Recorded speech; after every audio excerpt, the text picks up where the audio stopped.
നമസ്കാരം.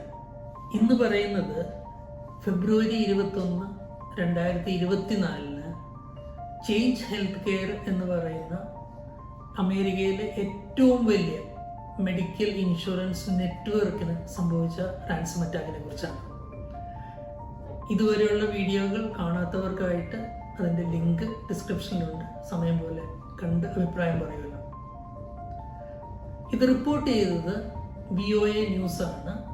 അത് VOA news report ചെയ്തത് 3 ആഴ്ചകൾക്ക് ശേഷം മാർച്ച് 10 അന്ന് വരെ ഇതേ തുടർന്നുണ്ടായ പ്രോബ്ലംസ് ഒന്നും അവസാനിച്ചിട്ടില്ല.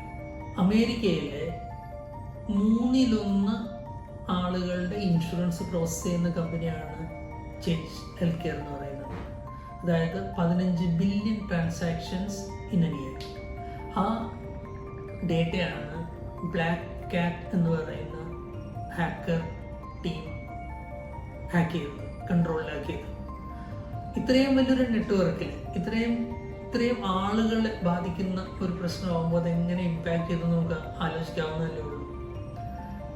മെഡിക്കൽ എലിജിബിലിറ്റി, അതായത് ക്ലെയിമിനുള്ള എലിജിബിലിറ്റി നോക്കാൻ പറ്റാതെ ഒത്തിരി പേരുടെ ഓപ്പറേഷൻസ് വൈകി, രോഗികൾക്ക് മെഡിക്കേഷൻ കിട്ടാതെ, പലരുടെയും ഡിസ്ചാർജ് വൈകി, കാരണം ബില്ല് പ്രോസസ് ചെയ്യാൻ പറ്റുന്നുണ്ടായിരുന്നില്ല.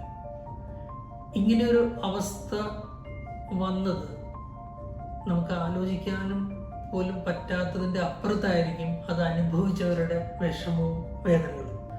ഭാഗ്യവശാൽ ഇതേ തുടർന്ന് മരണങ്ങളൊന്നും റിപ്പോർട്ട് ചെയ്തിട്ടില്ല. FDA കൺസൾട്ടിങ്ങിൻ്റെ ഗ്ലോബൽ ഹെഡ് VOA ന്യൂസിനോട് പറഞ്ഞ പ്രകാരം റൂറൽ ഡിസ്ട്രിക്റ്റുകളിലാണ് ഇത് ഏറ്റവും കൂടുതൽ ബാധിച്ചത്.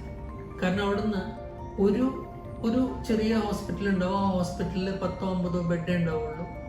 ആ ഒരു ഹോസ്പിറ്റലിൽ അവർക്ക് മെഡിക്കേഷൻ അലൗ ചെയ്യുന്നില്ലെങ്കിൽ, അല്ലെങ്കിൽ ആ ക്ലെയിം അപ്രൂവ് ആയിട്ടില്ലെങ്കിൽ, അവിടെ റിജക്റ്റ് ചെയ്താൽ അവർ അടുത്തൊരു ഹോസ്പിറ്റൽ എന്ന് പറയുന്നത് 100 മൈൽ അകലെയാണ്.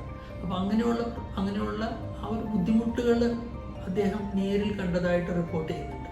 റോയിട്ടർ റിപ്പോർട്ട് ചെയ്ത പ്രകാരം $22 മില്യൺ ഇതിൻ്റെ റാൻസം മണിയായിട്ട് കൊടുത്തത്.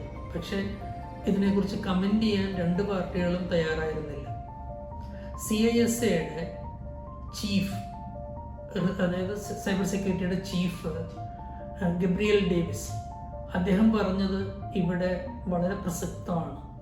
അദ്ദേഹം പറഞ്ഞത് പണ്ടൊക്കെ ഈ റാൻസം വെയർ അറ്റാക്കുകൾ ഫോക്കസ് ചെയ്തിരുന്നത് കോർപ്പറേറ്റ് ഭീമന്മാരെയാണ്. പക്ഷെ ഇന്ന് അങ്ങനെയല്ല. ഇന്ന് വളരെ സാധാരണക്കാരുടെ ഡെയിലി ലൈഫിനെ ബാധിക്കുന്ന രീതിയിലേക്ക് സൈബർ അറ്റാക്കുകൾ തരം താഴ്ന്നിരിക്കുന്നു.